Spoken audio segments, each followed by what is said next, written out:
A poor girl pretends to be ugly on a blind date, but a millionaire CEO challenges her and asks her to marry him. Before we begin the story, tell us in the comments, what city are you watching from? And don't forget to rate the story from 0 to 10 at the end. Enjoy. Helena, this is social suicide.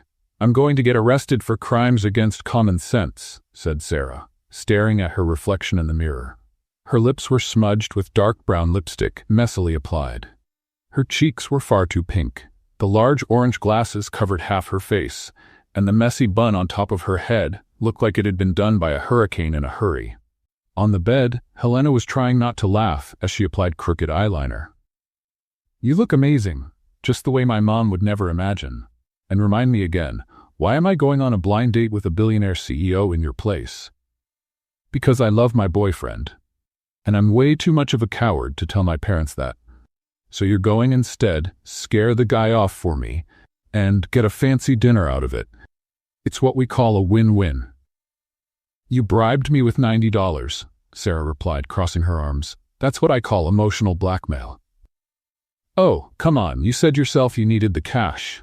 All you have to do is show up, say a few weird things, and you're done. A guy like that will run the second you say your first awkward hello. Sarah sighed. For months, she had been juggling culinary school, working part-time at bakeries, pulling night shifts at a cafe, and selling sweets on the street. On top of that, she was taking care of her sick mom and trying to pretend life was under control. A little extra money and a free 5-star dinner didn't sound too bad. Promise me that if this goes wrong, you'll defend me when your mom finds out? I'll defend you with claws, teeth, and blue eyeshadow. Sarah took a deep breath. This is going to end in disaster. Or in free wine at a fancy restaurant, Helena replied with a grin. Minutes later, Sarah got out of the taxi in front of a 5-star restaurant on the Upper East Side. She was wearing a puffy sleeve dress that looked like it came from a costume thrift store, low shoes with colorful socks, and the same messy bun on her head. When she walked in, a waiter hesitated slightly. Name, miss? Helena Duarte.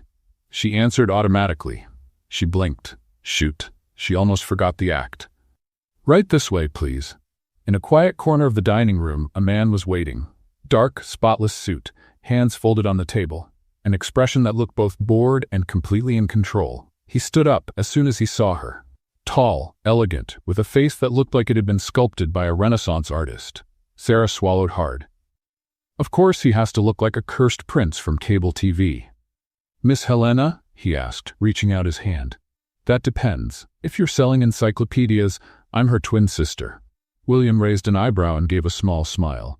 William Scott. I don't sell encyclopedias, just companies. Sarah shook his hand and sat down, cringing at the loud sound her dress made against the leather chair. And I just sell desserts in little jars. I guess we're even. He looked at her with curiosity. So you sell desserts? And you're Ambassador Duarte's daughter? Sarah froze for a second. Yes, but I was raised by very free-spirited nannies. I grew up learning the value of a good chocolate truffle. William nodded slowly. Admirable. The waiter arrived with the menu. Sarah scanned it and whispered, Is there anything that comes in a jar? I recommend the salmon with passion fruit reduction, the waiter offered. Reduction? I like my passion fruit in full force. If you've got something that explodes with passion fruit, let me know. William laughed for the first time. I think I'll have the same as her. She glanced at him, suspicious. You like passion fruit explosions? I like women who are real, even when they look like they walked out of a psychedelic musical. Sarah squinted. Was that a compliment? Still deciding, he replied, amused. Sarah decided to step up her game. I snore, I talk in my sleep, and I have existential crises about ants. Fascinating. I love eccentric people, he said seriously. She leaned forward. I'm way too ugly for you. You should go out with someone prettier. I've dated pretty women. I'm tired of them. I want someone truly ugly. She froze. That made no sense. Why are you doing this? Are you messing with me? William set the menu down and looked straight at her. On the contrary, I'm enjoying this. It's rare to meet someone who actually surprises me. Sarah crossed her arms, suspicious. You're either a psychopath or you've got some very weird kink. Neither, he answered calmly. But maybe I just have a thing for people who don't try to impress me. Her eyes widened. Dinner moved along at an unusual pace. Sarah was making up stories about her rebellious childhood in the Patagonian desert. She said she was an expert at recognizing pigeons by their accents, and that her greatest talent was whistling songs from the 1930s. Instead of pulling away, William seemed more and more intrigued. "You are one of a kind," he said as he tasted dessert. "Dessert. I like that. I'm a rare piece, one of a kind, undervalued in the market of normal people," she said, resting her chin on her hand. "But you seem like an executive who knows exactly what he'll be doing 10 years from now. Is that a bad thing? It's boring. You strike me as the type who even schedules your dreams. Maybe that's why I'm here. Someone told me you were surprising." Sarah choked on her water. "Who told you that?" "Your mother, or rather, Helena's mother," he said with a slight smile. Her eyes widened. He knew? No. Impossible. "Oh, she talks too much," she said, trying to keep her cool. "But I'm just a simple girl with big ambitions and questionable taste in clothes." William looked at her for a few seconds. "I like you like this." Sarah raised an eyebrow. "Like what?" "Strange, unexpected, completely different from the norm," she laughed. "Good to know I'm standing out." He leaned in a little. "Would you have dinner with me again?" Sarah nearly choked again when William asked about a second date. She had spent the entire evening trying to be as strange as possible, and he still wanted to see her again? "Are you serious?" she asked, adjusting her orange glasses that kept slipping. "Completely serious," William replied, with that smile that was starting to make her nervous. "In fact, I have a proposal for you." Sarah frowned, suspicious. "What kind of proposal?" William leaned back in his chair, studying her with eyes that seemed to see more than she wanted him to. "You're trying to look unattractive on purpose, aren't you?" Sarah froze. She tried to keep a straight face, but her cheeks were getting warm. "I don't know what you're talking about. I always dress like this," she lied, nervously fiddling with her messy bun. "Sarah," he said gently, for the first time using her real name instead of Helena. "I built an empire by observing people. I know when someone's putting on an act." Her eyes widened. How did he know her real name? I don't. The smudged lipstick done on purpose, the glasses that clearly aren't your prescription, the dress you chose specifically to look tacky, he listed calmly. All very carefully designed to scare people off. Sarah felt like she'd been caught red-handed. Her first instinct was to run, but something in his voice made her stay. "And if it's true?" she asked defiantly. "You going to turn me into the fashion police?" William laughed, a real laugh that made something shift in her stomach. "On the contrary, I thought it was brilliant and fun." "Fun?" Sarah couldn't believe what she was hearing. "Very. It's been a long time since someone surprised me like this." He leaned forward. "That's why I want to make you a bet." "What kind of bet?" 3 dates. You can show up however you want. Do whatever you want to scare me off. If you manage to make me give up, I'll pay you $5,000. Sarah nearly fell off her chair. $5,000? That's right. But if I don't give up by the end of the 3rd date, you tell me the truth about who you really are. Sarah was quiet for a few seconds, processing the offer. $5,000 would solve a lot of problems. It could cover her mom's doctor visits, the overdue bills, maybe even let her cut back on work to focus on her studies. But at the same time, something about this man made her uneasy, like he could see through every one of her masks. "Why would you do this?" she asked. "Because you intrigue me, and because it's been a long time since I met someone who didn't want something from me." "How do you know I don't want anything?" "Because you're doing everything you can to push me away," he said simply. "Most women do the opposite." Sarah bit her lip, thinking. It was a tempting offer, but also a risky one. What if he found out too much? What if things got out of hand?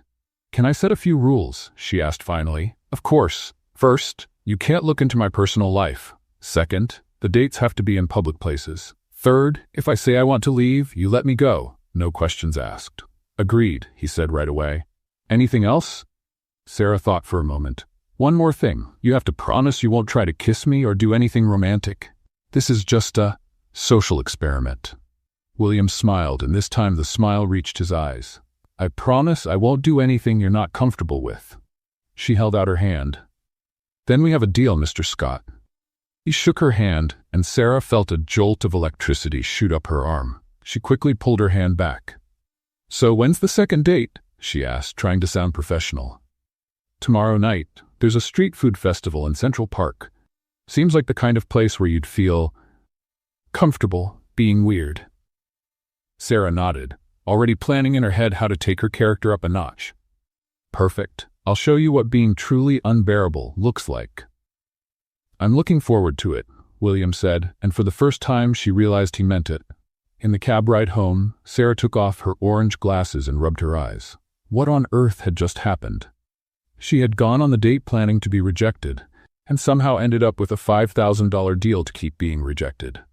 And worst of all, for one brief moment, when William had smiled for real, she had completely forgotten she was acting. When she got home, Helena was waiting anxiously in the living room. "Well, how did it go? Did he run off after 10 minutes? Sarah flopped down on the couch, still trying to process everything. "Not exactly." "What do you mean, not exactly? Sarah, you looked like a psychedelic scarecrow." "He liked it," Sarah said, still in disbelief. "And he asked for 2 more dates." Helena's eyes widened. "He liked it? What kind of person likes someone dressed like a psychedelic scarecrow?" "Apparently, William Scott," Sarah sighed. "Helena, I think I got myself into something way bigger than I expected." "Why? What happened?" Sarah told her about the 3-date proposal and the $5,000. Helena's jaw dropped. $5,000? Sarah, that's a fortune. You have to say yes." "I already did," Sarah replied. "But there's something strange about him. It's like he knew exactly what I was doing from the start. Maybe he's just really smart. Or maybe he's a charming psycho." Helena shrugged. "Either way, $5,000 is $5,000. Sarah nodded, but part of her couldn't stop thinking about the way William had looked at her when he said she intrigued him. Like she was a puzzle he wanted to solve. And the most unsettling part was that for a brief moment, she had wanted to be solved. That night, Sarah stayed up late planning her strategy for the second date. She needed to be even weirder, even more unbearable, because the more she thought about William Scott and his mysterious smile, the more she realized she was in dangerous territory. $5,000 was a lot of money, but she was starting to suspect she might end up paying a much higher price than she expected. Sarah spent the whole afternoon getting ready for the second date like it was a military operation. This time, she went all in. A pink and purple striped jumpsuit from a thrift store, bright yellow rain boots, 3 beaded necklaces in wild colors, and a straw hat with fake flowers glued on.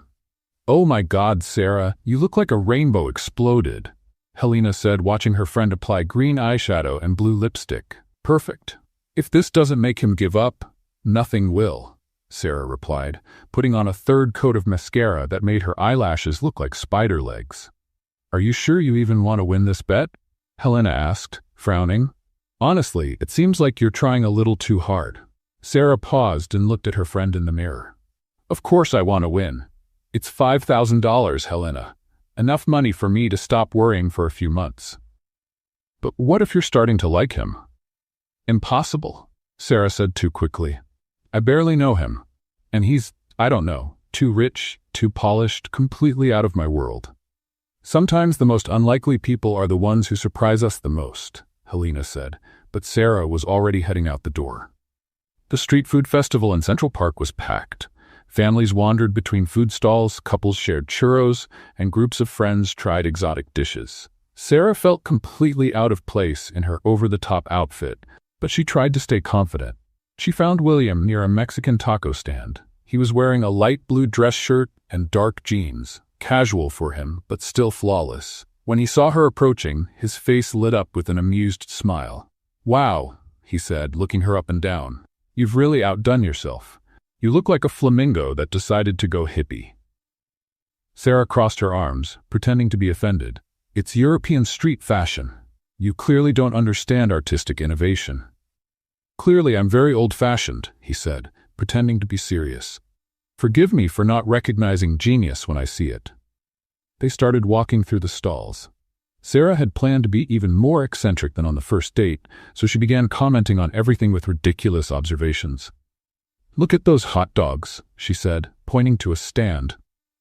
"I bet they have inferiority complexes for being served in cheap buns.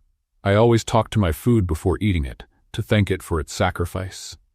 "Very noble of you," William replied with a straight face. "I imagine that causes some awkward moments in fancy restaurants. Once I got kicked out of a nice place for saying a 5-minute prayer to a grilled fish," she made up. "The waiter thought I was having a breakdown." William laughed out loud, a genuine laugh that made a few people turn to look at them. "You're impossible," he said, shaking his head. "Now you're getting it," Sarah replied, pleased. They stopped at a crepe stand. Sarah ordered one with Nutella, banana, and marshmallow, while William went for something simpler. While they waited, she started dancing awkwardly to the background music. "This is the traditional dance of my people," she said, moving her arms in an uncoordinated way. "And who are your people?" William asked, clearly entertained. "The people who can't dance but try anyway." He laughed again, and Sarah felt something stir in her chest. Making someone laugh like that felt good, really good. When their crepes were ready, they found a bench near the lake to sit and eat. Sarah kept up her quirky comments, but started noticing that William didn't just laugh. He also came up with clever and funny remarks of his own. "Look at those ducks," he said, pointing toward the lake. "They look like stressed-out executives rushing to important meetings." Sarah laughed and watched the ducks swimming quickly. "You're right. That one's definitely late for a big presentation on breadcrumbs. And that other one's having an existential crisis about swimming in circles all day," William added. For a moment, Sarah forgot she was acting. Talking to him was easy, even natural. He had a dry sense of humor that matched hers perfectly, even when she wasn't trying to be funny on purpose. "Can I ask you something?" William said suddenly. Sarah became alert. "Depends on the question. Why did you really agree to do this? Don't give me the money excuse. There are easier ways to earn $5,000. Sarah chewed her crepe slowly, thinking.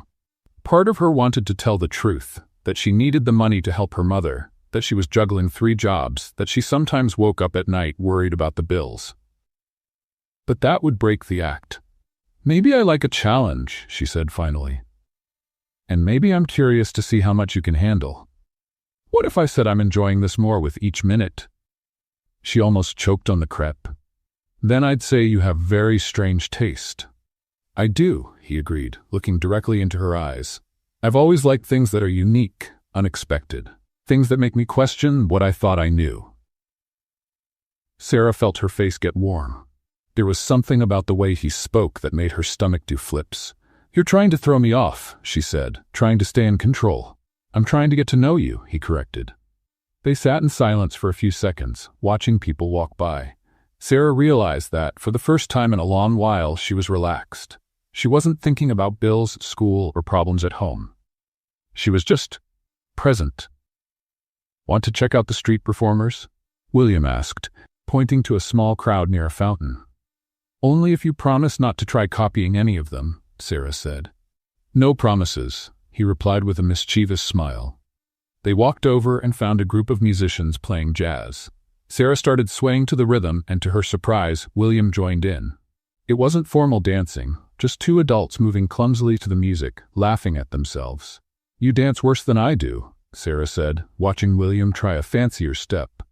"Impossible. You said you're from the people who can't dance." "At least I have a cultural excuse." When the music ended, they clapped along with the rest of the audience. Sarah noticed that several people had been watching them dance, some even smiling at the clearly happy couple. "I think we just became a tourist attraction," she said. "Better than being just another couple of bored New Yorkers," William replied. As they walked back through the park, Sarah realized something had changed. What had started as a game, a way to make easy money, was turning into something else. She was actually enjoying herself. And worse, she was starting to like William's company. "About the 3rd date," he said as they neared the park exit. "What about it? You choose the place. Anywhere you want, anytime you want.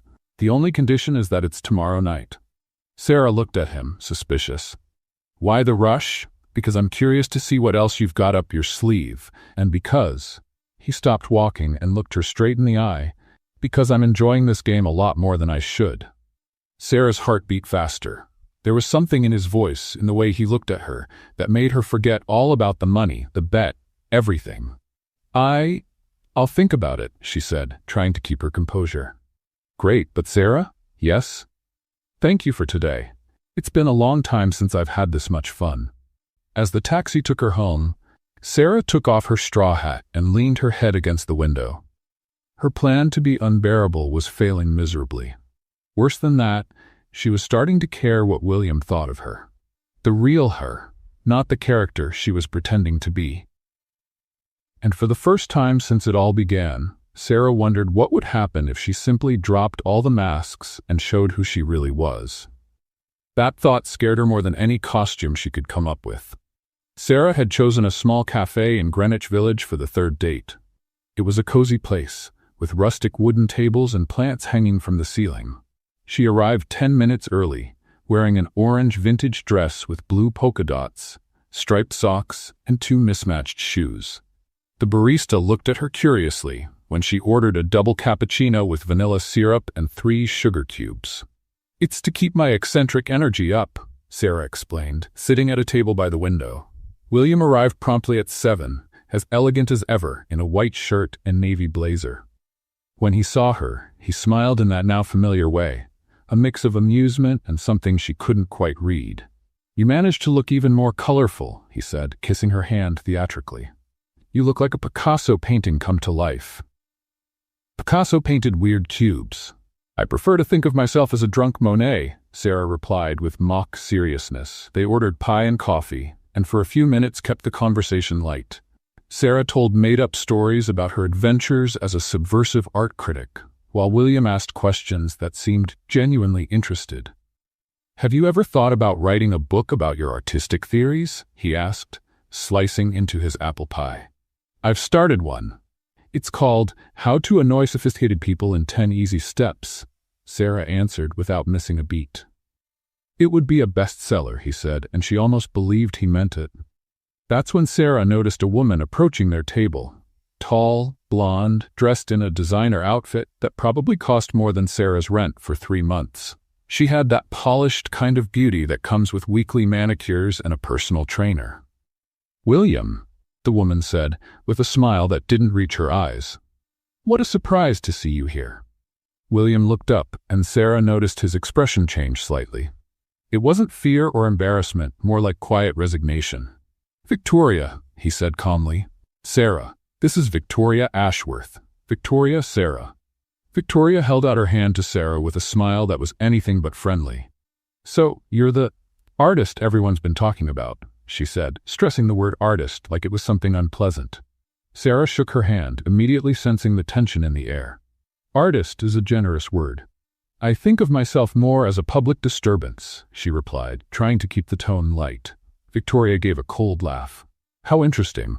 And how long have you two known each other? A few days, William answered before Sarah could speak. Oh, a few days, Victoria repeated, as if that explained something. William has always had peculiar tastes. I remember when he went through a phase of collecting street art. It lasted about a month. Sarah felt a flash of irritation. She didn't like being compared to a phase. And you? Sarah asked, deciding to push back. What kind of art do you enjoy? Real art, Victoria replied, smiling sweetly but with venom. Paintings that actually have value, not those youthful expressions by people who sell candy on the street. Sarah's blood ran cold. How did Victoria know about the candy? William was watching the exchange closely, but he didn't step in. That made Sarah even more uncomfortable. Excuse me? Sarah said, trying to keep her voice steady. Oh, I'm sorry, Victoria replied, feigning innocence. I thought you knew people talk. New York may feel like a big city, but social circles are small, especially when someone different shows up on the radar. Victoria, William said at last, his voice carrying a warning tone. What? I'm just making conversation, she said, but her eyes sparkled with malice. It's so rare to see William with someone so authentic, someone who actually has to work for a living. Sarah felt her face grow hot. The implication was clear. Victoria knew exactly who she was and was trying to expose her in front of William. Well, Sarah said, forcing a smile, at least my job helps make people's day a little sweeter, literally. How noble, Victoria answered. And creative too. The disguise, I mean. very theatrical. This time it was Sarah who was left speechless. Victoria clearly knew about the disguise as well. But how? William was still watching, and Sarah started to wonder if he was enjoying this, or if he had planned the whole thing. "Well, it was a pleasure meeting you, Sarah," Victoria said, picking up her designer purse. "William, we'll talk later. I'm sure we have plenty to catch up on." She walked away, leaving behind a trail of expensive perfume and tension. Sarah stayed quiet for a few seconds, trying to process what had just happened. Then she turned to William. "Did you know she was going to be here?" "No," he replied calmly, "but I'm not surprised." "How does she know about me? About the sweets, the disguise?" William sighed and leaned back in his chair. "Victoria has resources, and when she wants to know something about someone, she usually finds out." "And you?" Sarah asked, her voice colder now. "What do you know about me?" "I know you work 3 different jobs. I know you sell handmade sweets on weekends near Washington Square Park. I know you study culinary arts at night and that your mother is sick." Sarah felt like she had been punched in the stomach.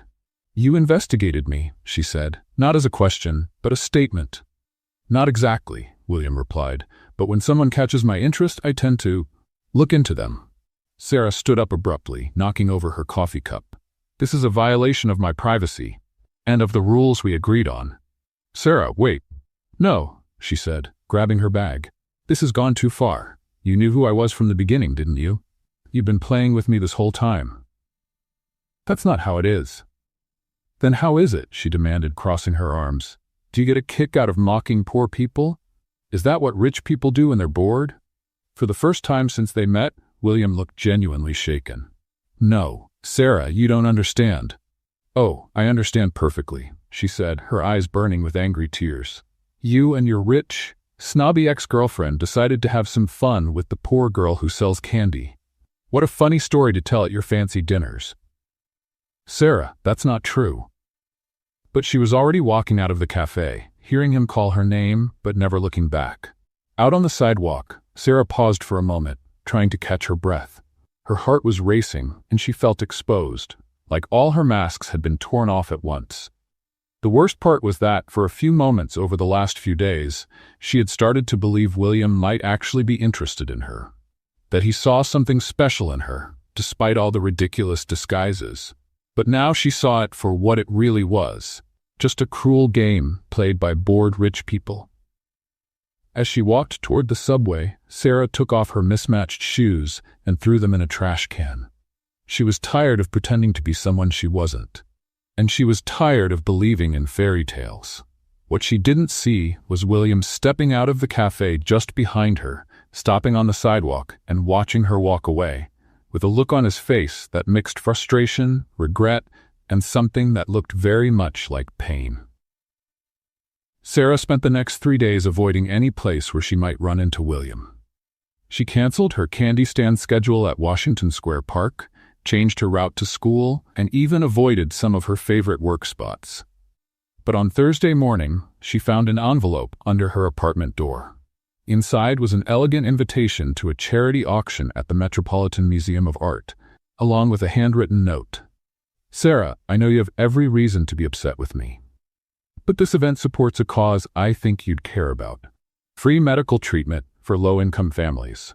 If you want to go, I'll be there. If you don't want to see me, at least consider going for the cause. W." On the back he had added, "P.S. No need to dress weirdly, unless you want to." Sarah read the note several times, sitting in the small kitchen of the apartment she shared with 2 other girls. Her first instinct was to tear up the invitation and throw it away. But the words "free medical treatment" made her stop. Her mother had canceled 3 doctor's appointments last month because of money. If there was even a small chance that this event could help people in the same situation, maybe it was worth going. But what would she wear to a charity auction? She called Helena, who showed up an hour later with 3 borrowed dresses and a determined look on her face. "You're finally going to dress like a normal person," Helena said, holding up a simple but elegant navy blue dress. "This one's perfect."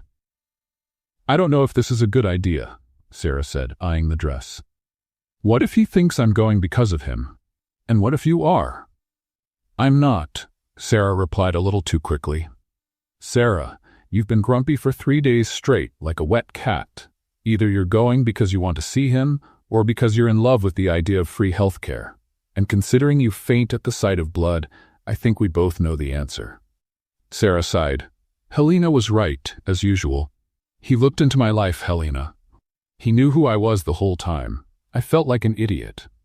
Or maybe he cared enough to want to know more about you, Helena suggested, helping Sarah try on the dress. Look, I get that it feels intrusive, but think about it. How often does a millionaire CEO bother to look into someone's life? This isn't just a game to him. The dress fit Sarah perfectly. She looked at herself in the mirror and almost didn't recognize the person staring back. Without the quirky outfits or dramatic makeup, she looked normal. Pretty, even. "I don't know how to act like myself," she admitted. "Just be yourself, with more confidence," Helena said, adjusting Sarah's hair. "And remember, if he does anything you don't like, you can walk away at any time." The Metropolitan Museum had been transformed for the event. Soft lighting illuminated the artwork while waiters moved around with champagne and elegant appetizers. Sarah immediately felt out of place, but tried to keep a confident posture. She spent about 20 minutes looking at the auction pieces and reading about the causes they supported when she sensed a familiar presence behind her. "You came," William said, his voice a mix of surprise and relief. Sarah turned slowly. He wore a flawless tuxedo and had a cautious expression, like someone approaching a wounded animal. "I came for the cause," she said, keeping her tone neutral. "Not for you." "I understand," he said, but a small smile formed at the corners of his mouth. "You look beautiful." Sarah felt her face grow warm but tried to keep her composure. "Thank you. You look normal, for your standards." They stood silently for a few seconds, looking at an abstract painting on the wall. "Sarah, about what happened at the cafe." "I don't want to talk about it," she cut in, "at least not here." "All right," he said, "but may I show you a few of the pieces? There are some I think you might like." Sarah hesitated. Part of her wanted to keep her distance, but another part was curious to see the event through his eyes. "Only if you promise not to try and impress me with fancy art talk." "I promise to stick to basic and occasionally clueless observations," he said, offering his arm. They walked through the exhibits, and Sarah was surprised to find that William had genuine and thoughtful things to say about the art. He wasn't pretentious or condescending. He seemed truly interested in hearing what she thought about each piece. "This one reminds me of you," he said, stopping in front of a colorful and slightly chaotic painting. "Why? Because it's weird and makes no sense?" "Because it's vibrant, unexpected, and makes people stop and look twice," he said, looking at her. "And because it has layers you only notice if you really pay attention." Sarah felt something shift in her chest. There was sincerity in his voice that made her question the walls she'd put up. "William, I need to know," she said suddenly. "Why did you make that bet with me? What was the real reason?" He sighed and stepped slightly away from the painting. "Honestly? Because you were the first person in years who didn't want anything from me. You were literally trying to get rid of me, and that was refreshing." "So that was it? I was just an interesting pastime?" "At first, maybe," he admitted, "but it didn't take long for it to become something more." Before Sarah could answer, music started playing, and William held out his hand. "Will you dance with me?" "I don't really know how to dance," she said. "What happened at the park was just me being silly." "Neither do I," he confessed, "but we can pretend we know how." Sarah looked at his outstretched hand for a few seconds. She knew saying yes would be risky, that it meant letting her guard down even more. But there was something in his expression that made her want to try. "One dance," she said, taking his hand. "Just one." They moved to the small area that had been set up as a dance floor. William placed one hand on her waist and held the other with his. Sarah could feel the warmth of his body through the thin fabric of her dress. "You're not stepping on my feet," she noted, trying to keep the mood light. "Not yet, but the song just started." They danced in silence for a few moments, and Sarah found herself relaxing in his arms. It was different from the casual hugs she gave her friends. There was an intimacy to it that made her feel both nervous and at ease. "Sarah," William said softly, his voice close to her ear. "About Victoria," She was trying to get under your skin because she knows you mean something to me." Sarah looked up to meet his eyes. "How could she know that when I don't even know?" "Because she's known me a long time, and she knows I've never brought anyone I really cared about to places where she might show up." Sarah's heart sped up. There was something in the way he spoke that made her defenses start to fall. "William, That's when she tripped. Her low heel caught on the hem of her dress, and she lost her balance. William caught her immediately, pulling her against his chest to keep her from falling. For a moment, they stayed like that, her leaning into him, their faces just inches apart. Sarah could feel his breath, could see little golden flecks in his dark eyes. "Are you okay?" he asked, his voice slightly hoarse. Sarah nodded but didn't move away. There was something about the moment, about being so close, that made everything else disappear. The other people, the music, her worries about who he really was, it all faded. "Sarah," he murmured, and she realized he was leaning slightly closer. For a second she thought he was going to kiss her, and for a second she wanted him to, but then she remembered where they were, who they were, and she gently stepped back. "I should go," she said, trying to pull herself together. "You don't have to." "I do," she said, picking up the small purse she had left on a nearby table. "Thank you for the dance, and for the invitation." "Sarah, wait." But she was already walking away, her heart pounding so loudly she was sure he could hear it across the room. In the taxi ride home, Sarah rested her head against the cold window and closed her eyes. Something was happening between her and William, something far beyond the original bet. And that scared her more than any costume she had ever worn. Because for the first time in a long time, she was starting to truly care about someone. And people like her didn't end up with happy endings next to millionaire CEOs. When she got home, she found a message on her phone. "Thank you for coming. You looked beautiful without any disguise. W." Sarah stared at the message for a long time before deleting it, but not before smiling. Sarah woke up Friday morning to the phone ringing nonstop. It was 6 a.m., and only one person would call at that hour. "Mom," she answered quickly, her chest tightening. "Sarah, honey, I need to go to the hospital today," said Diane, her mother, trying to keep her voice calm. The pain came back during the night. Sarah sat up in bed, now fully awake. "I'll come get you. Don't leave the house. You don't have to miss work because of me." "Mom, don't even think about it. I'll be there in 40 minutes. Sarah got dressed quickly and took the subway to Queens, where her mom lived in a small one-bedroom apartment. On the way, she did the math in her head about her savings. Even with the extra jobs and candy sales, it was barely enough to cover a private appointment. She found Diane sitting in the little kitchen, dressed and ready, but her face was pale and her hands were shaking slightly. "How are you feeling?" Sarah asked, kissing her mom's forehead. "Better than I was during the night," Diane lied. "But I think I should talk to the doctor." At the public hospital, they waited 4 hours before being seen.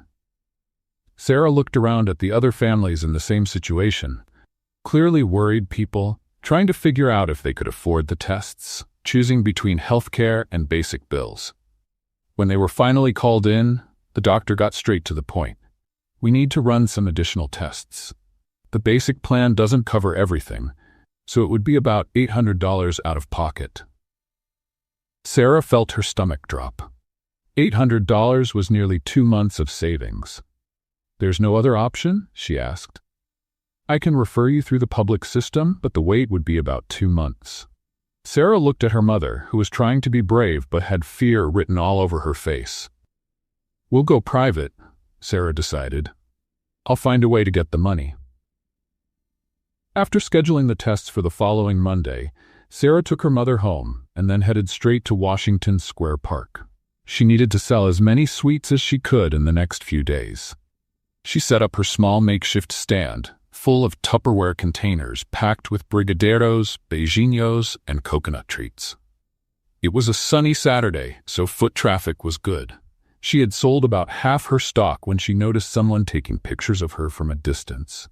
A well-dressed woman with a professional camera was clearly photographing Sarah and her stand. When she realized she'd been spotted, the woman quickly walked away. Sarah felt a chill in her stomach. Something wasn't right. She kept selling, trying to ignore the feeling of being watched. By around 4 in the afternoon, she had made nearly $200. A good day, but still far from what she needed. That's when she saw William walking toward her. He was wearing jeans and a simple t-shirt, but even dressed casually, he was hard to miss. Sarah felt a mix of happiness and panic at the sight of him. "Hi," he said, stopping in front of her stand. "Can I buy some sweets?" "Of course," Sarah replied, trying to keep her voice professional. "What would you like?" "A bit of everything," he said, handing her a $50 bill. "And keep the change." "William, no." "Sarah, please. Let me help." She looked at him for a few seconds. There was honesty in his eyes, but also something else, a sense of urgency. "Why are you here?" she asked, putting the sweets into a small bag. "Because I got something I think you should see." He showed her his phone. On the screen was a photo of her selling sweets with a nasty caption, "The CEO, William Scott's latest flame. Does he know his girlfriend sells candy on the street?" Sarah felt her face flush with anger and shame. "Victoria," she muttered. "She sent this to half of New York's high society," William said, putting the phone away. "Sarah, I'm sorry." "For what?" she asked, crossing her arms. "You didn't do anything. And besides, it's true, I do sell candy on the street. But it's not about that." "Isn't it?" Sarah cut in. "Then what is it about, William? The fact that you're being seen with someone from the wrong class?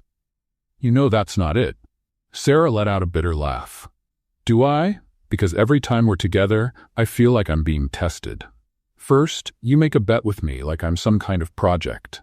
Then I find out you looked into my life, and now your ex is spreading pictures of me like I'm some kind of scandal." "Sarah, you don't understand." "I understand perfectly," she said, starting to pack up her goods. "I understand that people like you and Victoria see people like me as entertainment, a little story to tell at your fancy dinners." William was quiet for a few moments, watching her pack. "Is your mom okay?" he asked suddenly. Sarah stopped what she was doing and looked at him. "How did you know?" "Because I recognize that look. It's the same one I had when my grandmother was sick and I didn't know how I'd pay for her treatments." Something in his voice made Sarah pause. "You've been through that?" "My family didn't always have money, Sarah. I built this company from nothing because I knew what it was like not to have choices." Sarah studied him for a few seconds. There was something different in his tone, a vulnerability she hadn't seen before. "She needs some tests," she said at last. $800 I don't have." William pulled out his wallet, but Sarah shook her head. "No, I won't take charity. It's not charity, it's a loan, or we could call it advance payment for the next 6 months of sweets." "William, Sarah, please. Let me help. Not out of pity, not out of guilt, but because I care." She looked at him, trying to read his intentions. There was sincerity in his eyes, but the image on his phone reminded her just how different their worlds were. "I need to think," she said, finishing packing her products. "Of course. But Sarah?" "Yes? Don't worry about what Victoria or anyone else thinks. You have nothing to be ashamed of." "Easy for you to say when you have a bank account with a bunch of zeros. It wasn't always like that," he said gently. "And I never forgot what it feels like to be on the other side." Sarah finished packing her things in silence. As she turned to leave, William gently held her arm. "Sarah, there's something I need to tell you." "What is it?" "I knew who you were from our very first meeting, not because I looked into you, but because," he hesitated, "because I had seen you before." Sarah's heart skipped a beat. "What do you mean?" "About 2 months ago, I was walking through the park after a frustrating meeting. I saw you selling sweets and laughing with a little girl who didn't have money to buy anything. You gave her a chocolate treat for free and made up a story about how it had magical powers." Sarah remembered the day. A little girl had stopped by her stand with only $50. "I watched for about 10 minutes, William continued. "You made every single customer smile. There was something about you. An energy, a light. I'd never seen anything like it. Why didn't you say anything?" "Because I was just a guy in a suit in the park. And you looked free, happy. I didn't want to interrupt that." Sarah felt tears sting her eyes. "So when Helena sent me in her place, I recognized you right away, but you were hiding behind that disguise, so I figured maybe you had your reasons." "William?" she whispered, unsure what to say. "I fell in love with you that day in the park, Sarah, with the real you.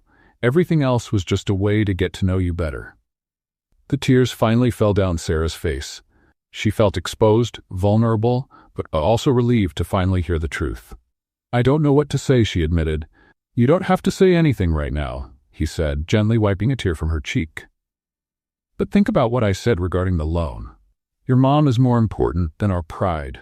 Sarah nodded, still trying to process everything he had told her. I'll call you, she finally said. I'll be waiting. As she walked toward the subway, Sarah felt like her world had turned upside down.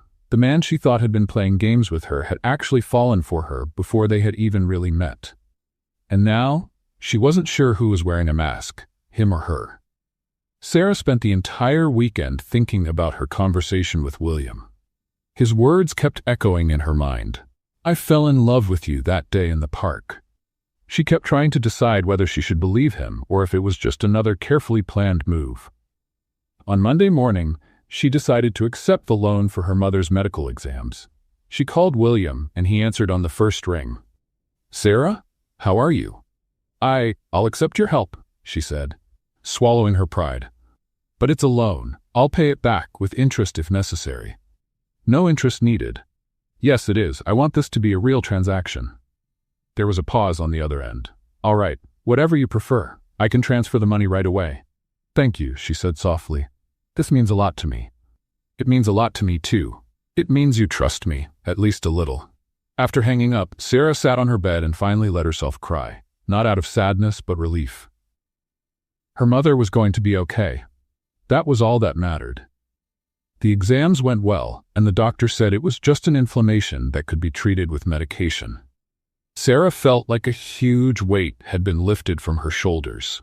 In the days that followed, she and William exchanged a few messages about her mother's health, but they didn't see each other. Sarah had gone back to her usual routine. College, work, selling sweets, trying to sort through everything that had happened between them. Then Thursday came and everything turned upside down again. Sarah was in the college library when she received a call from an unknown number. Sarah Martinez? A formal male voice asked. Yes, that's me. My name is James Parker. I'm Mr. William Scott's personal assistant. He'd like to know if you're available for a meeting this afternoon. Sarah frowned. Why was William having his assistant call her instead of calling himself? What kind of meeting? Mr. Scott prefers to explain in person. Would 5 o'clock at his office work for you? Sarah hesitated. Going to William's office felt like crossing a line she wasn't sure she was ready to cross. Can't he call me directly? Mr. Scott is in meetings all day, but he said it was important to speak with you today. Curiosity won over caution. All right, 5 o'clock. William's company building was impressive. All glass and steel, with a lobby that looked like it came straight out of an architecture magazine.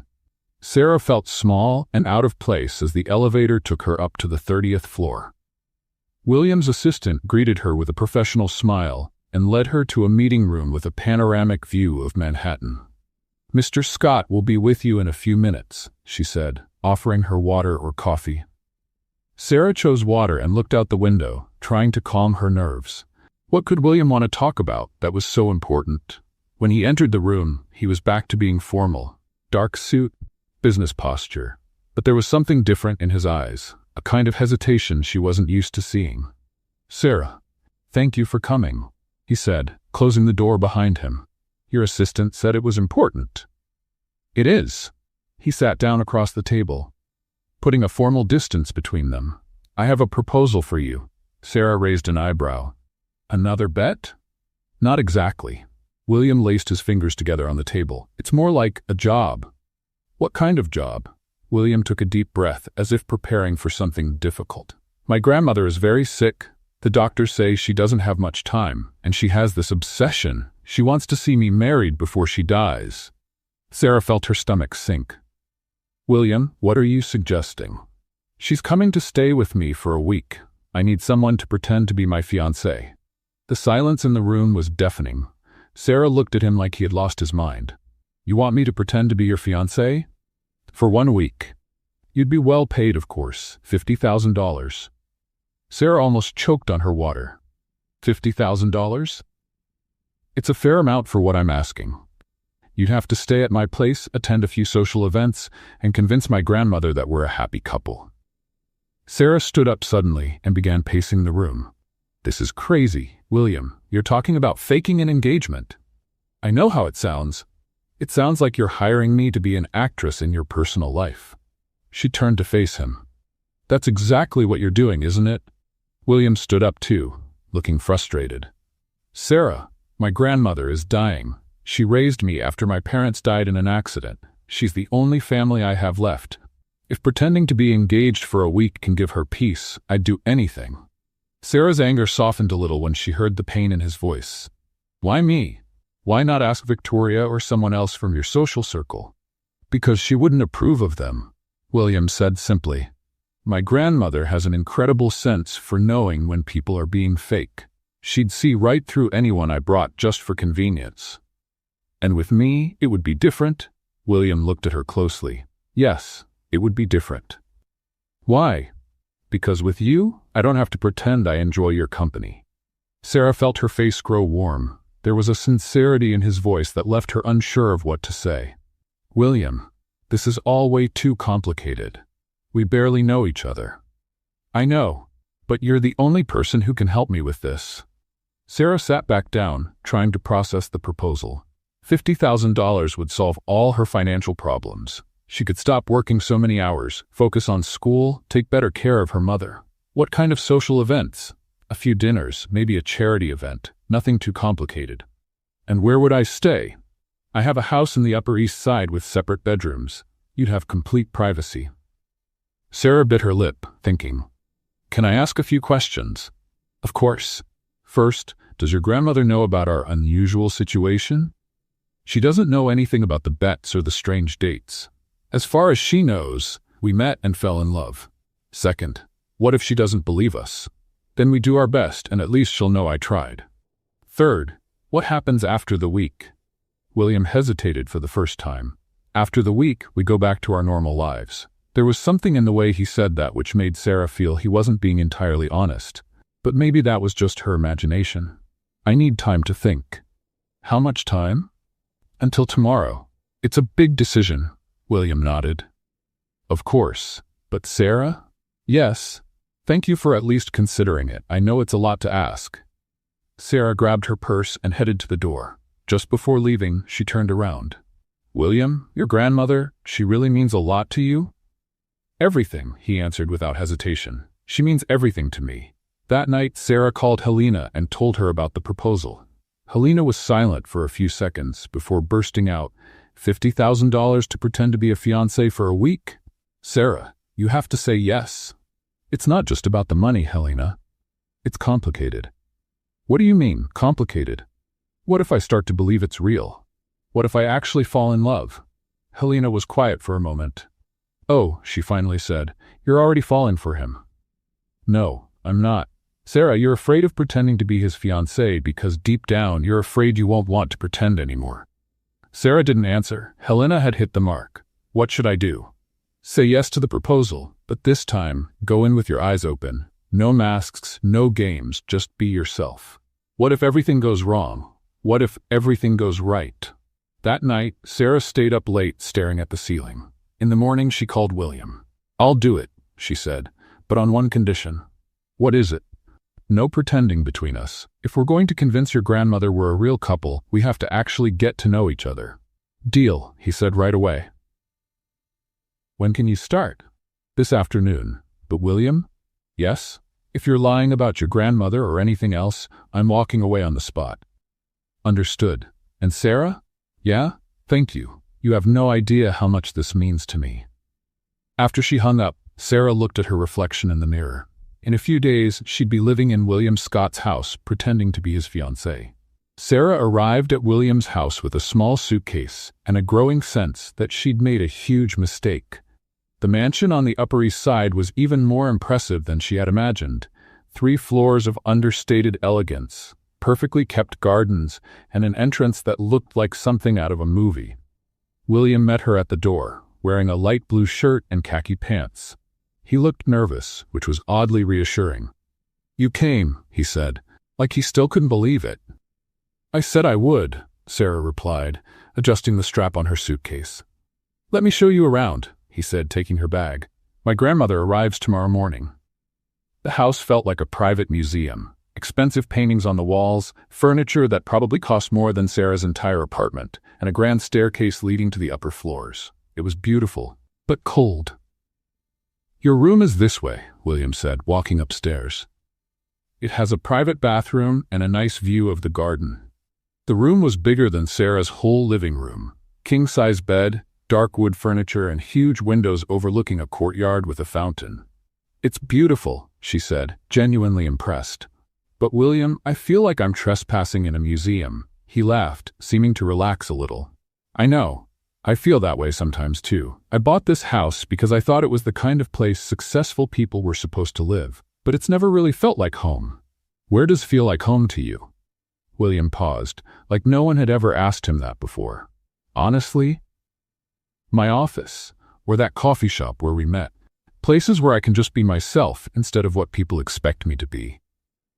Sarah studied him. There was a vulnerability in his answer that surprised her. "Well, then let's pretend this house is a fancy cafe," she said, sitting on the bed. "Now tell me about your grandmother.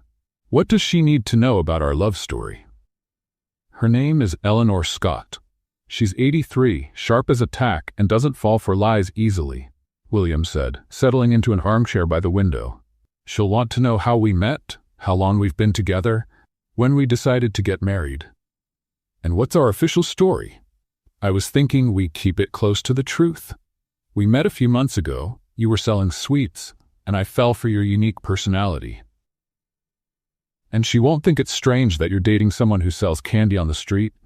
My grandmother doesn't care about social status, she cares about character." Sarah nodded, but a worry lingered in her mind. "William, what if she finds out we're pretending?" "Then at least we tried," he said simply. "But Sarah, the less we pretend, the better. She has a sixth sense for anything fake." That evening they had dinner in the formal dining room, a surreal experience for Sarah, who was used to eating at her kitchen counter. William was thoughtful, asking about her family, her education, her dreams. It felt like a real first date. No games, no bets. "Can I ask you something personal?" Sarah said as she cut into the salmon William's private chef had prepared. "Of course. Why have you never actually gotten married? I mean, you're 32, successful, good-looking." William laughed. "You think I'm good-looking?" Sarah felt her face flush. "Don't change the subject." "All right," he said seriously. "Honestly, I've never met someone who wanted me for who I really am instead of what I represent. The women in my social circle want the CEO, the status, the money. You were the first person who actively tried to get rid of me." "And that was attractive?" "Extremely," he said, looking straight into her eyes, "because it meant you didn't want anything from me, and that gave me the freedom to be myself." They were interrupted by the doorbell. William frowned. "I'm not expecting anyone." A few minutes later, the housekeeper walked to the dining room with a slightly uncomfortable look. "Mr. Scott, Miss Victoria Ashworth is here. She says it's important." William sighed. "Let her in." Victoria entered wearing a black designer dress and a look that was a mix of curiosity and irritation. When she saw Sarah, her lips curved into a smile that was anything but friendly. "William, darling," she said, kissing his cheek possessively. "I need to talk to you. It's about tomorrow." "Tomorrow?" "The Whitmore Foundation charity event. Did you forget you confirmed as my guest?" Sarah felt her stomach drop. William looked genuinely surprised. "Victoria, I didn't confirm anything. And besides, I can't go. My grandmother's arriving. Your grandmother will understand. This event is important for business." Victoria glanced at Sarah like she was an inconvenience. "I'm sure your friend will understand." "Actually," Sarah said, standing up, "his fiancée won't understand." Silence fell instantly. Victoria's eyes widened. "Excuse me?" Sarah looked at William, who seemed surprised but not unhappy about the announcement. "William and I are engaged," Sarah said, raising her left hand where she had placed a simple ring she brought from home. "So I guess you'll need to find someone else to go with you." Victoria looked from Sarah's hand to William and back again. "This is ridiculous," she said finally. "William, you can't be serious." "I'm completely serious," William said, standing and moving beside Sarah. Sarah and I are getting married. When? Victoria demanded. Because just last week you were single. Things changed quickly, Sarah replied before William could speak. Sometimes when you meet the right person, you just know. Victoria laughed, but it was a cold laugh. The right person? Honey, you have no idea what kind of world you're stepping into. You think you can just show up and fit into his life? Into our world? Sarah felt her irritation rise. Our world? I didn't realize there were requirements to fall in love with someone. There are. Victoria stepped closer, her voice sharper. There are dinners where you won't know which fork to use. Conversations about art, politics, and business you won't be able to follow. There are expectations for how a CEO's wife should act. Victoria, William said, his tone warning. No, William, someone has to tell her the truth. Victoria looked at Sarah with disdain. You may be a sweet girl and all that, but this isn't a fairy tale. This is real life. And in real life, people from different worlds don't work. Sarah felt like she had just been slapped. All her insecurities rose to the surface. Maybe you're right, she said quietly. Maybe I really don't know what kind of world I'm walking into.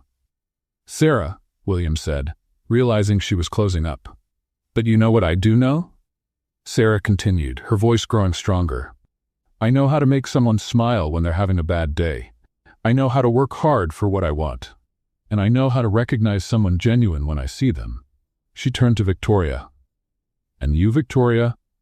What do you know how to do, besides wear expensive dresses and put other people down to feel important? Victoria was speechless for a few seconds. You've got guts, I'll give you that, she finally said. But guts won't be enough when reality hits you. Maybe not, Sarah agreed. But at least I won't spend my life being bitter because someone I wanted chose someone else. This time it was Victoria who turned red with anger. William, she said, grabbing her purse, when you're done with this social experiment, call me. I'll be here. She left the room, leaving behind a trail of expensive perfume and tension. Sarah dropped into the chair, feeling like she had just run a marathon. I'm sorry, she said. I think I messed everything up. Are you kidding? William sat beside her. You were amazing. I've never seen anyone stand up to Victoria like that. She wasn't completely wrong, Sarah admitted. I really don't know how to use a fish fork or talk about French art. And I don't know how to make brigadeiros or chat with kids in the park, William said. That doesn't make either of us any less valuable. Sarah looked at him and saw honesty in his eyes. Do you think your grandmother will accept me? I think my grandmother will love you, he said, taking her hand. Because you're real. And because you make me smile. That night, Sarah lay on the large bed, staring at the ornate ceiling. Tomorrow, she would meet Eleanor Scott and have to convince her that she was the right woman for her grandson. The problem was, she was starting to believe it might be true. And that scared her more than any confrontation with Victoria. Eleanor Scott arrived on a sunny Saturday morning, driving herself in a black sedan that looked older than Sarah. William had warned her that his grandmother was independent, but Sarah hadn't expected to see an 83-year-old woman step out of the car carrying 2 suitcases and refusing any help. Grandma, at least let me carry that, William said, rushing to meet her. My arms work just fine, thank you, Eleanor replied, though her voice held warmth. Now introduce me to this young woman I've heard so much about. Sarah stepped down from the porch, wearing a simple navy blue dress and trying to steady her nerves. Eleanor Scott was exactly as she'd imagined, small but commanding, gray hair in a neat bun, and blue eyes that seemed to see straight through people. Grandma, this is Sarah Martinez, William said, placing his hand on Sarah's back. Sarah, my grandmother Eleanor. It's a pleasure to meet you, Mrs. Scott, Sarah said, reaching out a hand. Eleanor studied her for a few seconds before ignoring the handshake and pulling Sarah into a hug. None of this Mrs. Scott business. Call me Grandma Eleanor, like the rest of the family, she said, stepping back to get a better look at Sarah. So you're the young woman who managed to tame my impossible grandson. Sarah laughed nervously. I'm not sure I tamed anyone. I think he might have tamed me. Oh, she's clever, Eleanor said to William. I like her already. Over lunch, Eleanor asked about everything. Sarah's family, her studies, how she met William, and her future plans. Sarah answered as truthfully as she could, leaving out only the details about bets and make-believe. So you sell sweets you make yourself? Eleanor asked, slicing her grilled salmon. Yes, I learned from my mom when I was little. It's a family tradition, Sarah said. It's not very glamorous, but it helps pay for school. Glamorous? Eleanor laughed. Dear, I grew up on a farm. I used to wake up at 5 in the morning to milk cows before school. Honest work is never something to be ashamed of. William watched the exchange between the two women with an expression Sarah couldn't quite read. It was something close to hope. William told me you lost your parents when you were very young, Sarah said, turning to Eleanor. I did. He came to live with me when he was 8. He was a stubborn, proud little boy, always trying to prove he could do everything on his own, Eleanor said, looking at William fondly. Some things never change. Grandma, William protested, blushing a bit. What? It's true. You still struggle to accept help or admit you need anyone. Sarah looked at William, recognizing something in the description. She had trouble accepting help too. After lunch, Eleanor suggested a walk in the garden. Sarah was nervous, but William discreetly took her hand, giving her a quiet sense of reassurance. You've got hands that work, Eleanor noted, noticing the gesture. I like that. Hands that make things always have good stories. They sat on a bench near the central fountain. Eleanor closed her eyes and turned her face toward the sun. You know, Sarah, I was worried William would end up single and bitter, she said suddenly. He's always been so focused on work, so controlled. But ever since he started talking about you, there's a lightness in him I haven't seen in years. Sarah felt her heart speed up. She looked at William, who was watching the fish in the fountain with a thoughtful expression. He's a good man, Sarah said, realizing she meant it. Sometimes I think he hides behind work because he's afraid of being let down. Very insightful, Eleanor nodded. And what about you? What are you afraid of? The question caught Sarah off guard. I am afraid of not being enough, she admitted. Of always reaching for something just out of my grasp. Ah, Eleanor said, gently taking Sarah's hand. Dear, if William chose you, it's because you are more than enough. He may be stubborn, but he's no fool. That afternoon, William suggested they cook dinner together. Eleanor insisted on helping, despite his protests. Grandma, you should rest. Nonsense. Cooking is relaxing. Besides, I want to see how you two work together. The mansion's kitchen was bigger than Sarah's entire apartment, with professional appliances she barely knew how to use. But when William started chopping onions and Eleanor began preparing spices, Sarah felt at home. William, you're cutting those onions like they're diamonds, Sarah said, taking the knife from his hand. Let me do it. I do know how to chop onions, he protested. I know you do, but you're making the pieces too perfect. For a stew, they should be a little uneven. Eleanor watched the exchange with interest. She's right, William. You've always been too much of a perfectionist, even in the kitchen. As they prepared a simple stew, Eleanor's choice, since she said she was tired of chef food, Sarah noticed how much William relaxed in the kitchen. He laughed at Eleanor's stories about his childhood, made fun of his own limited cooking skills, and seemed genuinely happy. Sarah, Eleanor said while seasoning the stew, can I ask you a personal question? Of course. Do you love my grandson? The question dropped into the kitchen like a bomb. William stopped chopping carrots and looked at Sarah, waiting. Sarah felt her face grow warm. How could she answer that? Technically, it was all pretend, but the feelings she had developed for William were very real. She began, then looked at William and decided to be honest. Yes, I do. Something changed in William's expression when she said that. A mix of surprise, relief, and something else she couldn't quite read. And you, William? Eleanor asked. Completely, he said without hesitation, still looking at Sarah. I'm completely in love with her.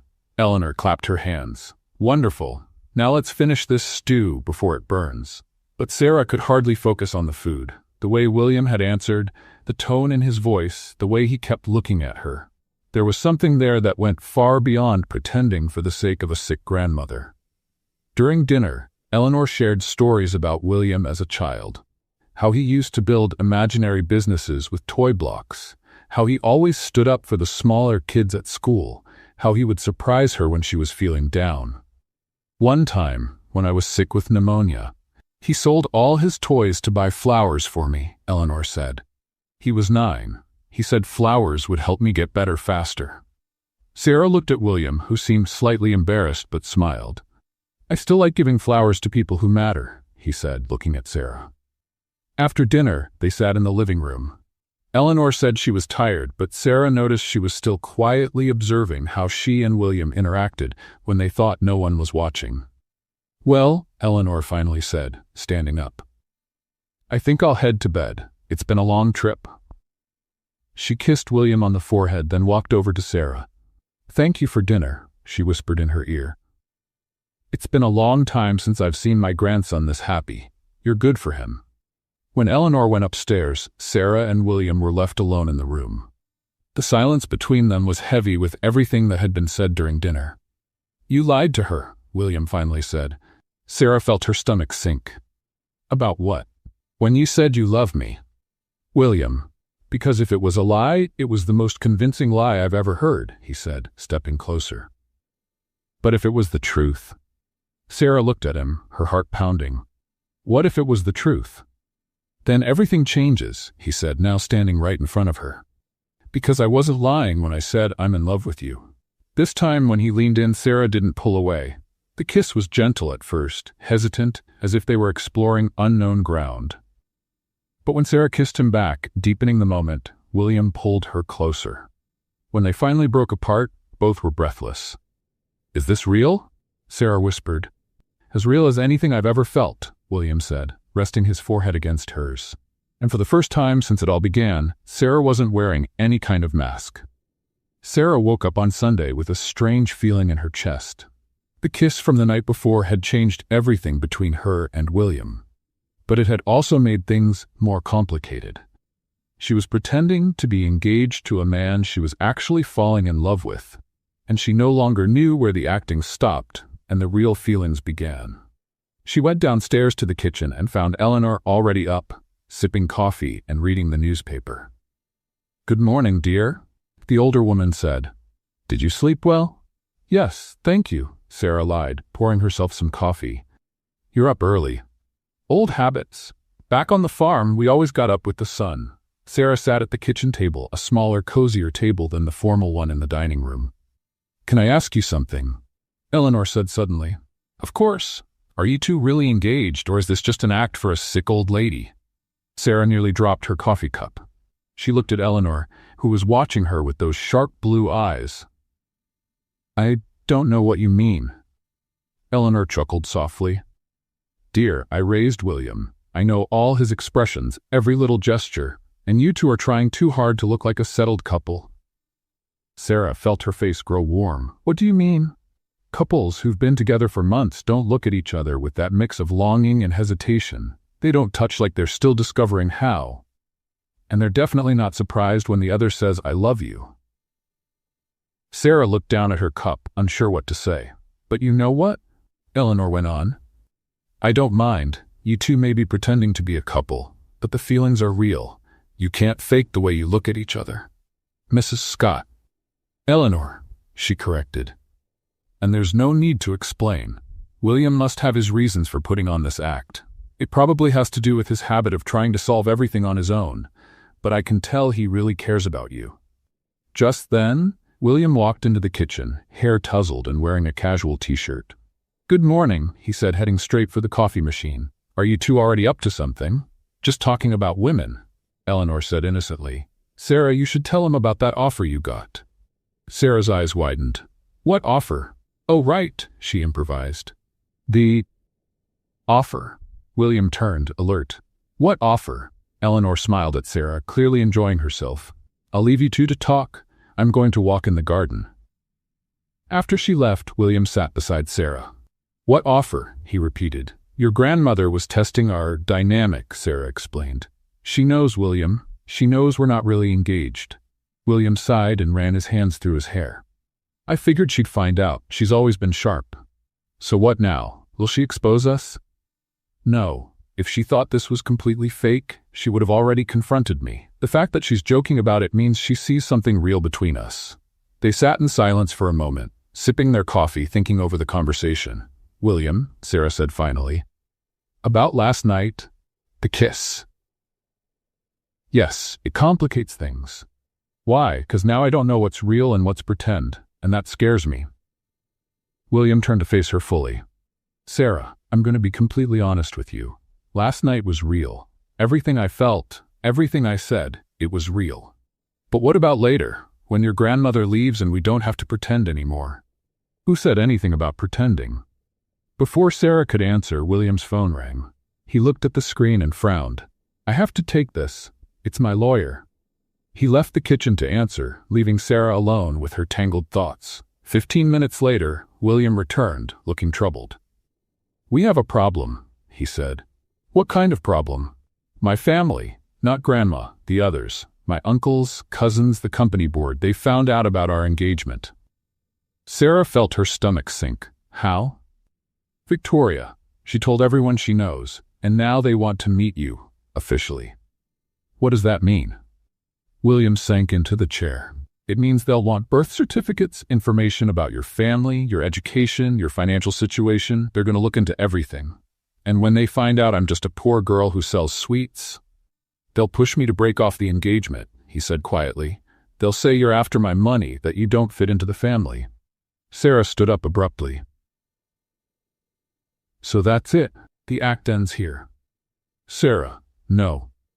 William, I won't go through the humiliation of being investigated and judged by people who don't even know me. And I won't cause trouble for you with your family or your company. They don't matter to me. But they should, she interrupted. This is your life, your family, your business. I'm just a temporary actress in this story. William stood up and gently held her arms. You're not temporary. Not to me. How can you be sure? We barely even know each other, William. Strip away all the lies and pretending. What's left?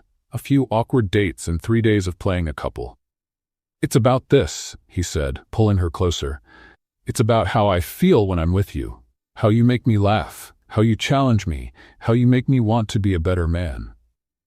Sarah felt tears burning in her eyes. And what if it's not enough? What if your family is right and we really are from two different worlds? Then we'll build our own world. Before Sarah could respond, Eleanor appeared at the kitchen doorway. Sorry to interrupt, but I just got an interesting call, she said with a serious expression. It seems your cousin Marcus is coming over this afternoon, William, and he's bringing a few other family members. They want to meet Sarah officially. William muttered under his breath. Grandma, I can explain. No need to explain anything, Eleanor said, surprising them. But the two of you need to decide one thing. Are you going to face this together, or let others decide your future for you? Sarah looked between William and Eleanor, feeling the weight of the decision. How much time do we have? She finally asked. About 4 hours, Eleanor replied. Then, Sarah said, taking a deep breath, we'd better start preparing our story. The real one this time. William smiled for the first time since answering the phone. Are you sure? No, Sarah admitted, but I'm going to try anyway. Because you were right about one thing. What I feel for you is real, and that's worth fighting for. Eleanor clapped her hands. Excellent. Now let's make you two look like a couple that actually knows each other. And Sarah? Yes. Just be yourself. If they don't like it, that's their problem, not yours. As they prepared to face the Scott family, Sarah wondered whether she was making the biggest mistake or the best decision of her life. Maybe she'd find out in a few hours. At 2 o'clock, 3 black cars pulled up in front of William's mansion. Sarah watched from the bedroom window as sharply dressed men and women stepped out of the vehicles with serious, determined looks. They look like they're coming to a funeral, she muttered. In a way they are, William said, appearing behind her. They came to bury our relationship. Sarah turned to face him. He had swapped his casual clothes for a dark suit, slipping back into his CEO posture. But there was something different in his eyes, something that looked a lot like determination. Are you sure you want to go through with this? She asked, smoothing the simple blue dress Eleanor had insisted she wear. I've never been more sure of anything. The doorbell rang, and Sarah felt her stomach twist. Let's go, William said, offering his arm. Time to meet the vultures. In the living room, 5 people were waiting for them. Marcus Scott, William's cousin, and the company's vice president, was a man in his 40s with graying hair and a smile that didn't reach his eyes. Next to him was his wife Patricia, a thin woman wearing oversized jewelry. There were also two of William's uncles and an older woman whom Sarah assumed was Aunt Helen. Eleanor was already seated in the main armchair, watching the family with an amused expression. "William," Marcus said, standing up. "Good to see you. And this must be the famous Sarah." "Sarah Martinez," she said, extending her hand. Marcus shook it a little too firmly, clearly trying to intimidate her. "So Sarah, tell us about yourself. William has been very private with your personal details." "What would you like to know?" Sarah asked, sitting beside William on the couch. "Well, to start, where did you study?" Patricia asked, pulling a little notebook from her purse as if she were taking notes. "I'm studying culinary arts at Manhattan Community College," Sarah answered honestly. "Community college," Marcus repeated, as if the words left a bad taste. "And your parents? What do they do for a living?" "My mother is a widow. She's been a seamstress her whole life. My father died when I was 16. He was an electrician." The silence in the room was awkward. Sarah noticed the glances exchanged between family members. "And you work, selling sweets on the street?" asked Aunt Helen, her voice dripping with disdain.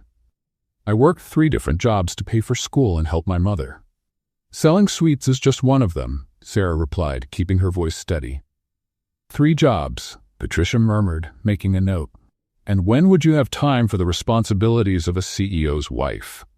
Before Sarah could respond, William stood up. "That's enough," he said, his voice slicing through the air. "I won't let you interrogate Sarah like she's some kind of criminal." "William, dear, we're just trying to understand," Marcus said, feigning innocence. "After all, this is a very unexpected match." "Unexpected?" William laughed, but it was a cold laugh. "You know what's unexpected? Finding out my family is even more prejudiced than I thought." "We're not prejudiced," Patricia protested. "We're practical. You have responsibilities, a social position to uphold. You can't just marry anyone." "Anyone?" Sarah's voice rose. "Excuse me, I have a name, and I'm not just anyone." "Of course not, dear," said Aunt Helen in a condescending tone. "But you must understand our concern. William will inherit the family company. His wife will be held to the same standards." "And what standards are those?" Eleanor asked suddenly, speaking for the first time since the meeting began. "Because I remember when this family didn't have 2 pennies to rub together." "Grandma," Marcus murmured. "Don't grandma me," Eleanor said as she stood, leaning on her cane. "Have you all forgotten where we came from? Your grandfather, Marcus, was an Irish immigrant who arrived here with nothing. I grew up on a farm, working since I was 5. None of us were born into this luxury." "But that was a long time ago," Patricia argued. "Things are different now."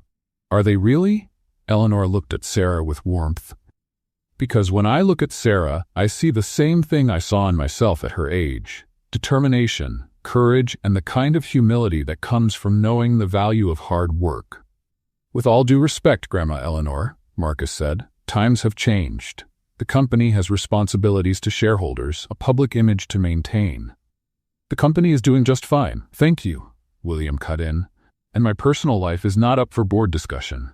"Your personal life affects the company when you're the CEO," Marcus shot back. "Then maybe it's time I reconsider my role as CEO." The silence that followed was deafening. Sarah looked at William in shock. "William, what are you saying?" she whispered. "I'm saying that if my family can't accept the woman I've chosen, then maybe I've chosen the wrong family." Marcus turned pale. "You can't be serious." "I'm completely serious," William said, taking Sarah's hand. "Sarah makes me happy. She challenges me, makes me laugh, makes me want to be a better man, and if you can't see that, then the problem is yours." "William," Sarah said softly, "you don't have to do this for me. I'm not doing it for you," he said, turning to face her. "I'm doing it for us, because I've finally found someone who means more to me than any company or family approval." Patricia stood up abruptly. "This is ridiculous. You're going to throw everything away over a whim?" "A whim?" Sarah stood too, her patience finally gone. "You've spent the entire afternoon judging me without even trying to get to know me. You've decided I'm not good enough because I work for a living and wasn't born into wealth." "Sarah," Marcus tried to cut in. "No, let me finish," she said, her voice growing stronger. "You want to know who I am?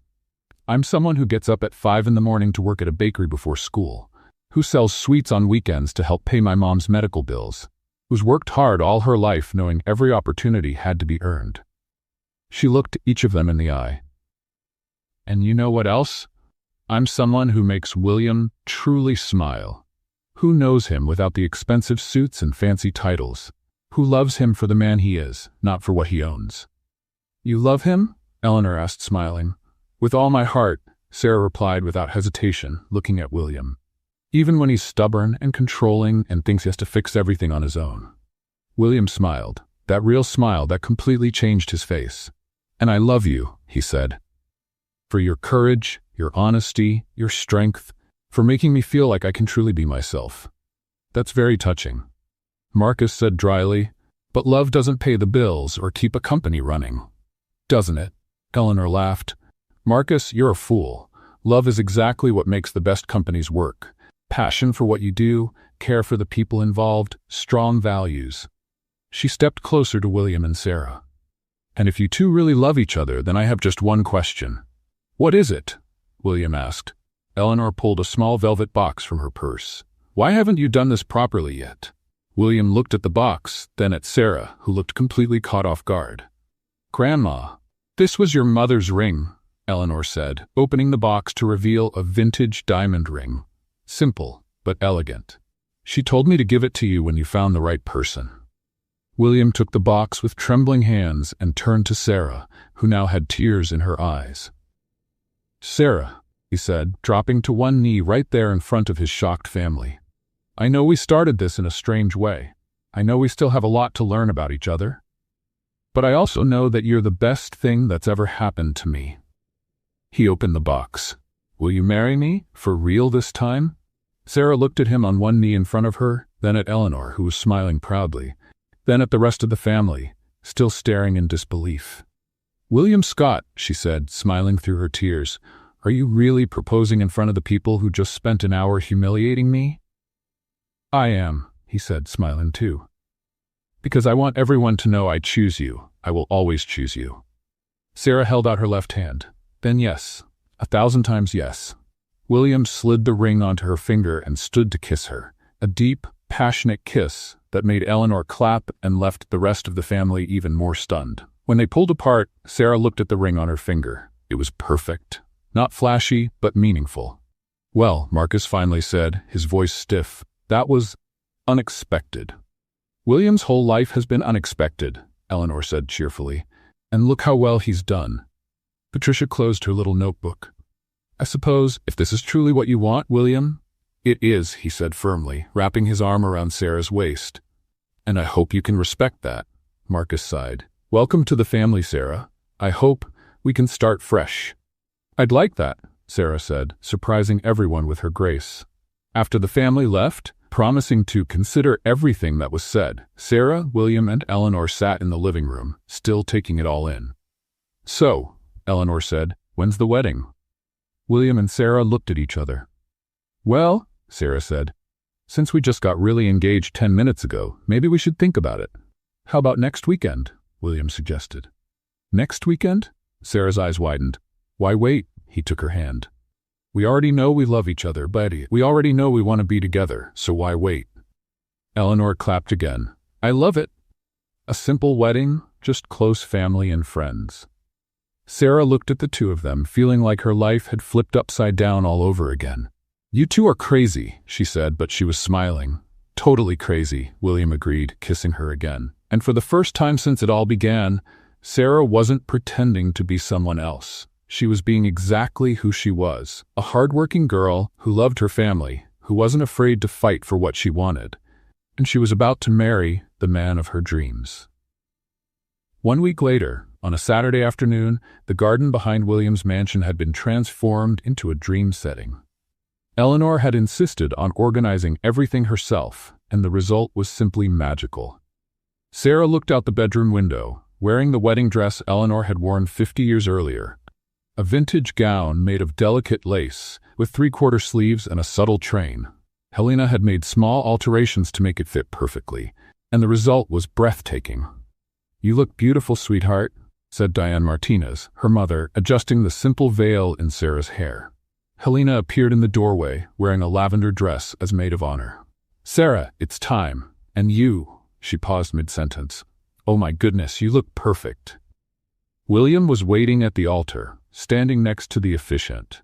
He wore a navy blue tuxedo and couldn't stop smiling. When the music began, he looked toward the house, and his whole face lit up. Sarah stepped onto the porch, holding a simple bouquet of white roses and taking a deep breath. Her mother stood at her left side, and Helena to the right, both supporting her at this most important moment. As she walked down the petal-covered aisle Eleanor had arranged, Sarah felt like she was floating. Every eye was on her, but the only gaze that mattered was William's. He looked at her like she was the most precious thing in the world, and Sarah felt tears of joy fill her eyes. Halfway down the aisle, her mother whispered, "Your father would be so proud." When they reached the altar, Diane kissed Sarah's forehead and placed her hand in William's. "Take good care of her," she said softly. "With my life," William replied, kissing Diane's hand. The officiant began the ceremony with simple but heartfelt words about love, commitment, and the journey Sarah and William were starting together. When it was time for the vows, William pulled a piece of paper from his pocket. "Sarah," he began, his voice slightly unsteady, "I wrote and rewrote these vows 20 times, trying to find the perfect words. But the truth is there are no perfect words to describe what you mean to me." He looked straight into her eyes. "You've taught me that being vulnerable isn't weakness. It's courage, that laughing at yourself is freeing, that real love isn't about being perfect, but about accepting and celebrating each other's imperfections." Tears ran down Sarah's face. "I promise to support all your dreams, even the crazy ones. I promise never to try to change you because you're perfect just the way you are. And I promise to love you every day. Not just on the easy days, but especially on the hard ones." When it was Sarah's turn, she didn't need a piece of paper. The words came straight from her heart. "William, when we met, I was trying to be anyone but myself, and you were the first person who made me want to take off all the masks." She held his hands tightly. "You taught me I can be strong and vulnerable at the same time. That I can dream big without losing my values. That I can trust someone without losing my independence. I promise to be your partner, not your shadow. I promise to challenge you when you're being too stubborn. And I promise to love you not for what you have, but for who you are when no one's watching." When the officiant asked if they accepted each other as husband and wife, they both answered yes, with steady voices full of emotion. "By the power vested in me, I now pronounce you husband and wife. You may kiss the bride." The kiss was long, full of passion and silent promises. The guests broke into applause and joyful cheers, but Sarah and William barely noticed. They were lost in their own world. When they finally pulled apart, William whispered in her ear, "Hello, Mrs. Scott." "Hello, husband," she whispered back, laughing. The reception was small but perfect. Eleanor and Diane hit it off right away, sharing family recipes and telling embarrassing childhood stories about Sarah and William. Helena gave a hilarious speech about how she was sure Sarah would drive William crazy within 6 months. Even Marcus gave a respectful toast, admitting he might have judged Sarah too quickly. By the time the night ended and the last guests had left, Sarah and William sat together on the garden swing, still in their wedding clothes, looking up at the stars. "So," William said, playing with the ring on her finger, "how does it feel to be a married woman?" "Scary," she admitted. "Happy, hopeful, and still a little confused about how we got here." "Me too," he laughed, "but I don't regret a thing." "Neither do I," Sarah said, leaning against him. "Not even the ridiculous disguises." "Especially the ridiculous disguises," William agreed, kissing the top of her head. Months later, Sarah graduated with honors and opened her own bakery, Sarah's Sweets, in a charming spot in Greenwich Village. The business took off quickly, drawing loyal customers not just for the delicious treats, but for the warm energy Sarah put into everything she did. William had found a better balance between work and life, especially after Sarah convinced him to bring on a partner to share the company responsibilities. They traveled together, cooked together, and William even learned to make a decent brigadeiro. One spring morning, Sarah was in the bakery's bathroom, staring at a positive pregnancy test with her heart racing. She and William had talked about having kids, but always as something for the future. Apparently, the future had arrived. That afternoon, she closed the bakery early and spent hours planning how to tell William. She wanted it to be special, something he'd always remember. When William came home, he found the dining room lit with candles and a beautiful dinner waiting. "What's the occasion?" he asked, kissing her. "I just wanted to do something special for my husband," Sarah replied, trying to hide her nerves. During dinner, she was visibly anxious, and William noticed. "Are you okay? You seem nervous." "I am," she admitted, "because I have something to tell you." She got up and went to the kitchen, returning with a small box wrapped in blue paper. "A gift?" William asked, curious. "Open it." Inside was a tiny blue baby shoe and a note that read, "Daddy, I can't wait to meet you. Love, Baby Scott." William looked at the shoe, then the note, then at Sarah, who was smiling with tears in her eyes. "Sarah, are you pregnant?" she said. "It's a boy. I'm 8 weeks along." William's face went through a whole range of expressions: shock, joy, amazement, love, before he stood up and pulled her into a tight hug. "We're really having a baby?" "We're having a baby," she confirmed, laughing and crying at the same time. William kissed her deeply, then knelt down and kissed her still flat belly. "Hi there, little one," he whispered. "It's Daddy. I can't wait to meet you too." Sarah ran her fingers through his hair, feeling a wave of love so strong it almost knocked her off her feet. "Are you happy?" she asked. William stood and looked at her like she was the most precious thing in the world. "Happy?" "Sarah, I'm over the moon. Scared, but over the moon." "I'm scared too," she admitted, "but I know we're going to be good parents." "The best," he agreed, placing his hand gently on her belly. "And if this baby is even half as special as their mom, we're the luckiest people in the world." That night, lying in bed and making plans for the future, Sarah thought about how much her life had changed since that first crazy meeting. She'd started out trying to get rid of a man and ended up finding her soulmate. What did you think of Sarah and William's story? Leave your thoughts in the comments. On a scale from 0 to 10, how would you rate this story? Don't forget to subscribe to the channel and turn on the notification bell to keep up with all our stories. And be sure to check out more emotional stories by clicking right here on the final screen.